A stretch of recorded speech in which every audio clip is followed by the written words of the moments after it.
Several years ago, when I came to the United States from Kenya, there were so many things I was excited about.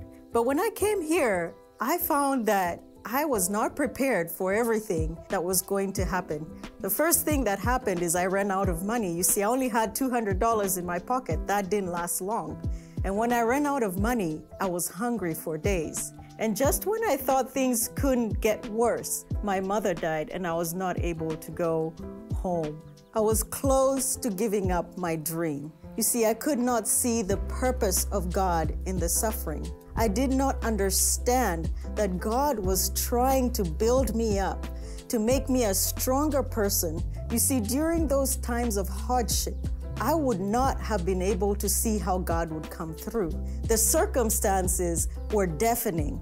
I thought I could not make it. I could not see anything else except what was right in front of me. So I want to encourage you, during those times of suffering, don't look at your circumstances, but remember to walk in truth. Even in the sight of hopelessness, God's hope is eternal, and as a Christian, you are rooted in His love, and that does not change. In Jeremiah 31:3, He says, I have loved you with an everlasting love.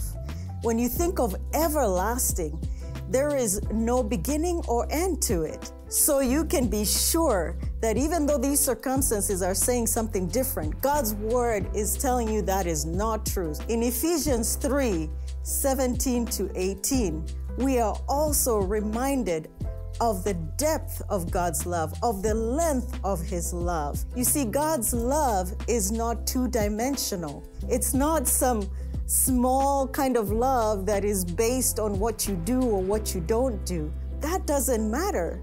Once God says He loves you, He loves you. He means it. And when you think of being established, it is something that is secure. It's immovable. So establish yourself in the love of Christ. The Lord is always faithful to us, and there is always a purpose for the pain. Your perseverance will bring forth hope, and with your hope will bring forth completion. And He continues to tell you that something is actually happening in you to change you, to receive His love and walk in His love even in the midst of these crazy circumstances.